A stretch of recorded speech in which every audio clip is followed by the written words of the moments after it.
अब तुम दोनों की बारी है, क्योंकि चतुर सिंह ने एक कसम खाई है कि तुम दोनों की चिता की राख से वो तिलक लगाकर ही भोजन करेंगे। ये रही तुम्हारी चिता। फिर देर किस बात की है? चलो बड़े बेटे से ही शुरुआत करो।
अरे घबराते क्यों हो देशमुख?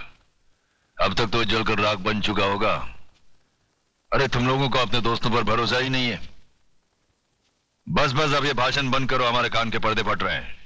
बस बंद कर।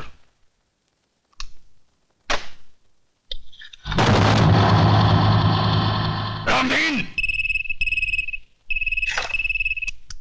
कौन बोल रहा है? चिल्ला मत और मेरी बात अच्छी तरह से अपने भेजे में उतार ले। तूने मेरी राख मंगवाई थी टीका लगाने के लिए, मैंने तेरे भड़वों की राख भेजी है, पूरे बदन को लगा ले। ठंडा कर, अपना भेजा ठंडा कर। चतुर सिंह के आदमियों की चिता जलाना तुम जैसे पागलों की बस की बात नहीं है। ठंडा कर। यकीन नहीं आता तो उस राख को मसल कर देख, तेरे पालतू कुत्ते की निशानियां उसमें मौजूद है।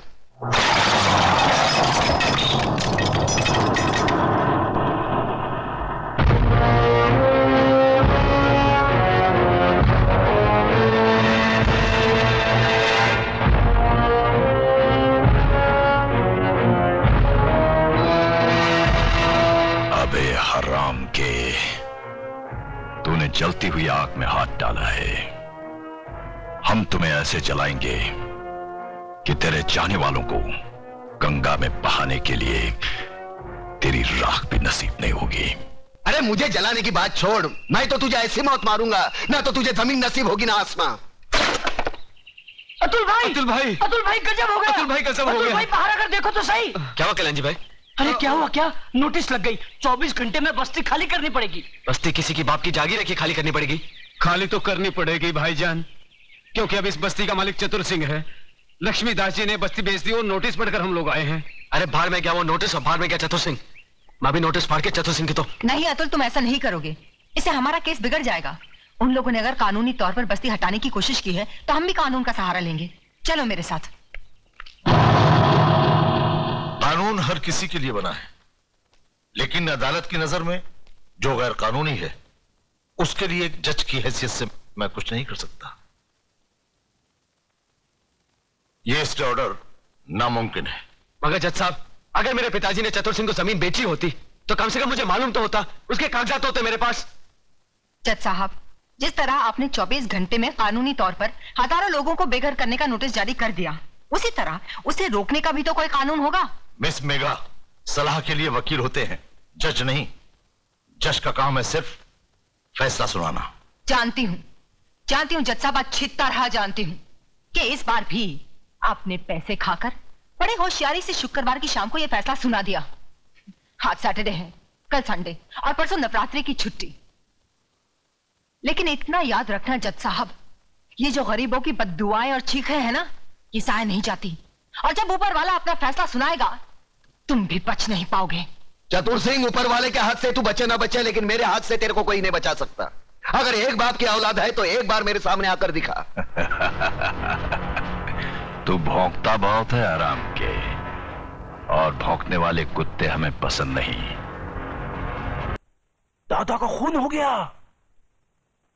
किसने किया खून? अरे छोड़ो ये सब बातें, मुझे तो चिंता यह है कि शहर का क्या होगा, हम सब का क्या होगा। बहस मत करो कमिश्नर। जो आदमी चतुर सिंह जैसे खतरनाक आदमी की चिता जला सकता है, वो तो हमको कभी भी शमशान घाट पहुंचा सकता है। मगर ऐसा हरगिज नहीं होगा सर। सुनो सुनो कमिश्नर, कल टीवी सेंटर में जनता की अदालत प्रोग्राम में हम सब लोगों का इंटरव्यू है। ऐसा बंदोबस्त होना चाहिए वहां पर कि परिंदे भी पर ना मार सके, समझे?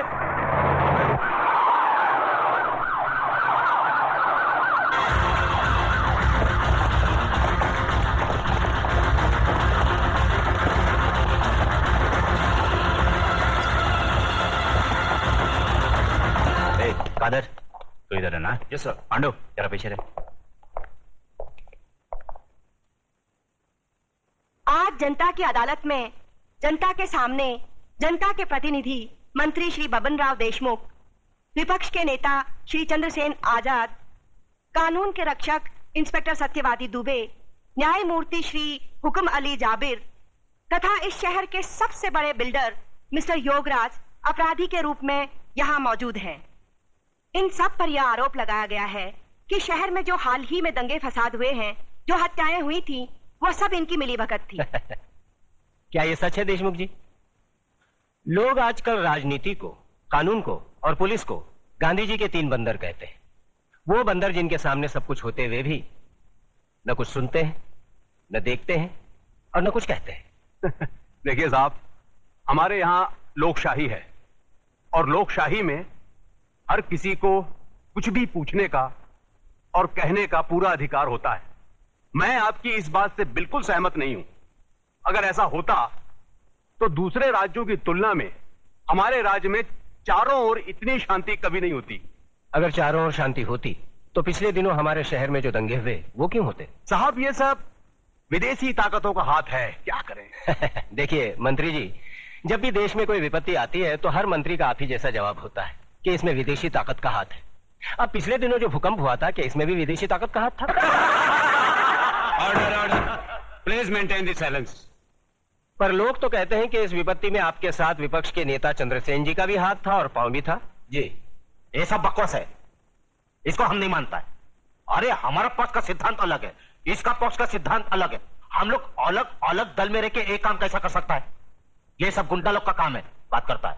चंद्रसेन जी बिल्कुल ठीक कह रहे हैं, ये तो पुलिस को बिना मतलब बदनाम किया जा रहा है। नहीं, ये तो आप कहते हैं, पर लोग तो कहते हैं कि जब दंगे भड़के तब दंगे वाली किसी भी जगह पर पुलिस सही वक्त पर नहीं पहुंची थी। अरे यही तो अपनी पुलिस की असली निशानी है। जब सब कुछ खत्म हो जाता है उसके बाद पुलिस आती है।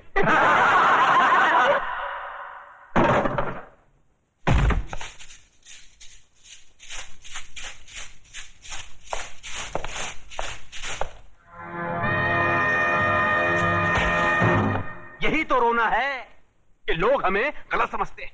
हमारी योजनाएं लोगों की समझ में नहीं आती। अब आप ही बताइए, झोपड़पट्टी की जगह साफ सुथरी कॉलोनी बने, टूटे फूटे गांव की जगह राहगीरों के लिए रिसोर्ट बने, इसमें देश की तरक्की नहीं है? बोलिए। पर लोग तो कहते हैं इसमें आपकी तरक्की ज्यादा होती है। सारा धन आप सब लोग मिलकर बटोर लेते हैं और डकार तक नहीं लेते।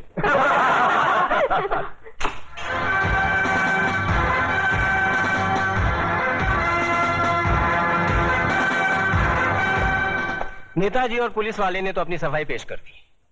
अब जज साहब, आप और योगराज जी अपनी सफाई में कुछ पेश करना चाहेंगे? ऐसे मामलों में लोग अगर कानून के रखवालों पर शक करने लगे तो फिर सफाई में कुछ कहना क्या? देखिए, हम ठहरे व्यापारी लोग, हम अपने धंधे में गुंडों का साथ नहीं लेते। गुंडों का साथ आजकल कौन नहीं लेता योगराज जी? अब तो माफिया वाले भी राजनीति में उतर आए हैं और आजकल नेता लोग भी अपने क्रिमिनल रिकॉर्ड की बुनियाद पर ही चुने जाते हैं। क्यों देशमुख जी, आप तो नेता बनने से पहले दमन से चांदी की स्मगलिंग किया करते थे। देखिए, देखिए, ये मुझ पर झूठा बेकार का इल्जाम लगाया गया है। नहीं नहीं, आप स्मगलिंग करते थे या नहीं करते थे, बस। वैसे मैं भी इस बात को नहीं मानता, क्योंकि हर बड़े नेता को बदनाम करने के लिए लोग कुछ भी बोलते हैं। क्यों चंद्रसेन जी? एकदम सच बोलता है। आपके हर सवाल का मैं एक ही जवाब दूंगा कि अगर जनता की नजर में हम गुनहगार हैं, तो फिर जनता खामोश क्यों है? बोलिए, क्यों हमें पिछले 15 साल से इस राज्य में चुनाव जिता रही है? जैसा हम पर लगाए गए सारे इल्जाम बेबुनियाद हैं। हमारी सफाई में मेरा यही जवाब है। अब फैसला आपके और जनता के हाथ में है। सुनाइए। अरे असली अदालत आज तक हमारे खिलाफ फैसला नहीं सुना सकी, तो ये जनता की अदालत क्या खास सुनाएगी? देशमुख तुम कभी कभी सच बोलता है।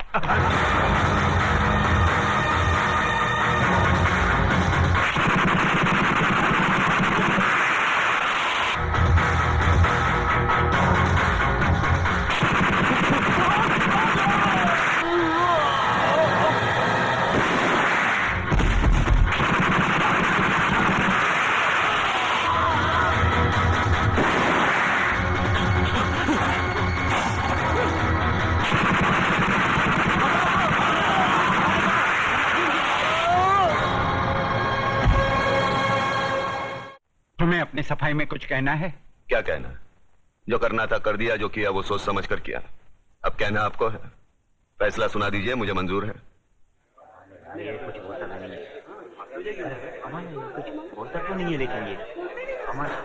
Order order. आज न्यायमूर्ति श्री विश्वनाथ सिंह ने अदालत में मंत्री श्री बबन राव देशमुख, विपक्ष के नेता श्री चंद्रसेन आजाद, न्यायमूर्ति श्री हुकम अली जाबिर, इंस्पेक्टर सत्यवादी दुबे, प्रख्यात बिल्डर योगराज और कुख्यात सरगना चतुर सिंह चिता के कातिल प्रताप नारायण तिलक को फांसी की सजा सुनाई।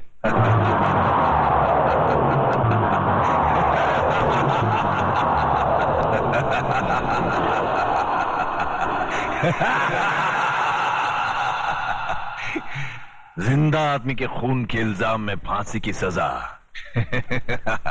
देखा पकिया, हमें तो माता के आशीर्वाद और बुलेट प्रूफ जैकेट ने बचा लिया, मगर वो हराम का कानून की मौत नहीं, चतुर सिंह चिता की दी हुई मौत से मरेगा।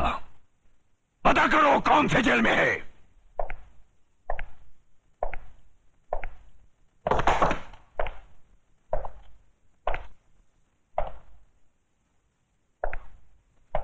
प्रताप, तुम्हारी फांसी का दिन मुकर्रर हो गया है। अगर कोई आखिरी ख्वाहिश है तो बता दो, वो भी पूरी कर दी जाएगी। यहां ऐसे घुटन सी होती है। मैं इन चार दीवारियों में मरना नहीं चाहता। मुझे वहीं फांसी दे दो, क्रांति मैदान में, सबके सामने, जहां से इस देश में क्रांति की शुरुआत हुई थी। यहां ऐसे मरो तो जरा ज्यादा मरो, इतना सा मरने से क्या फायदा? सर, प्रताप से कोई मिलने आया है, मिलने दो।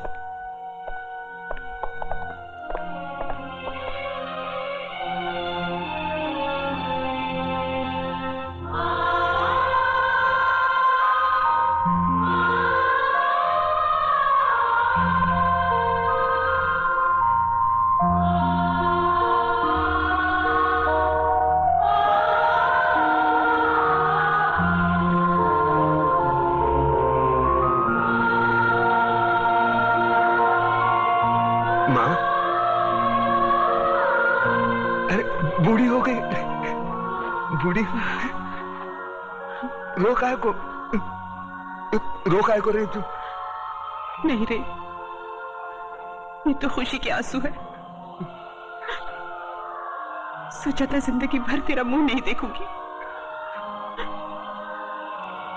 लेकिन तेरे बारे में अखबार में पढ़ा तो रहा नहीं गया मुझसे, और मैं चली आई अपने बेटे के पास। कैसा है रे तू? बेटा, आज तूने तिलक खानदान के नाम पर सचमुच यश का तिलक लगा दिया। मैं खुश हूँ, बहुत खुश हूँ। अब तो भगवान से यही प्रार्थना करूंगी कि तुझे जन्मों जन्म मेरा ही बेटा बना कर। नहीं माँ, अगले जन्म में किसी मंदिर या मस्जिद की ईंट बनकर जिंदगी भर वहां रोता रहूंगा। इस जिंदगी का रोना मेरा बाकी है।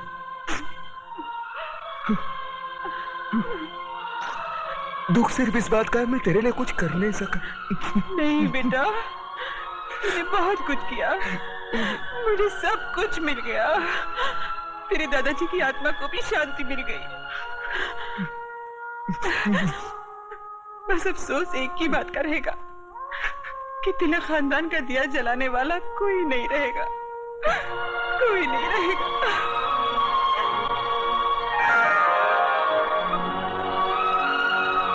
ये देख, अपनी बहू के लिए रखे थे, लेकिन अब तो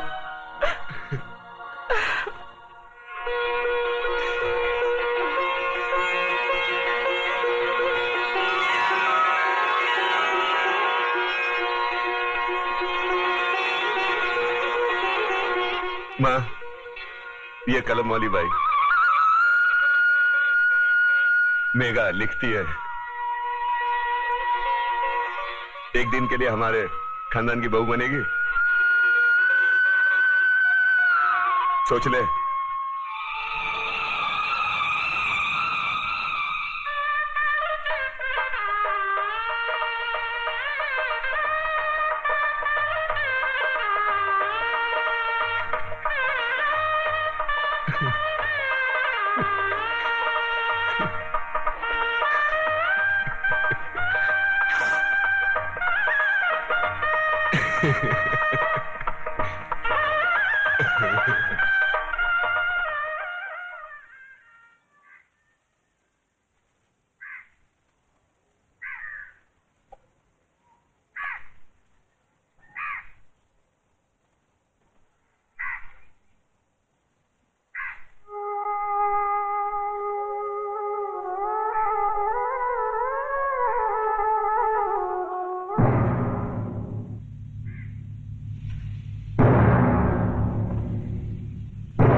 आ गए मेरी मौत का तमाशा देखने।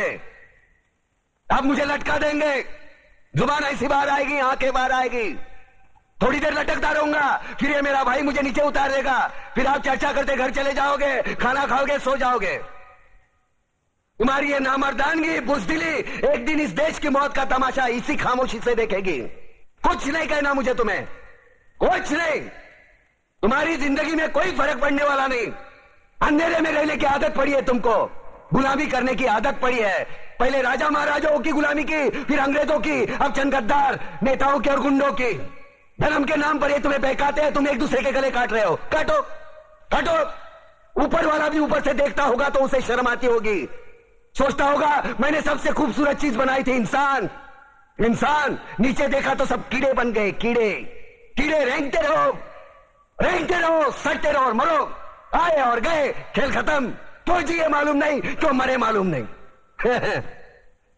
कलम वाली बाई क्रांति लाना चाहती थी, कलम के जोर पर काले वर्तमान को खत्म करना चाहती थी। कौन समझा उसकी बात को? सब साले मुर्दे, जिंदा लाशें। किसे जगाती वो? मैं जाग गया, कुछ अच्छा काम करके जा रहा हूं, सुकून है। लेकिन ध्यान में रखना, तुम्हारी ये खामोशी कल तुम्हारे बच्चों के लिए रोना बन जाएगी। ये कानून वाले, वर्दी वाले नेता, इन्होंने अपना ईमान बेच दिया। एक दूसरे को जलाते वक्त तुम्हारा ईमान कहा गया था भाड़ में।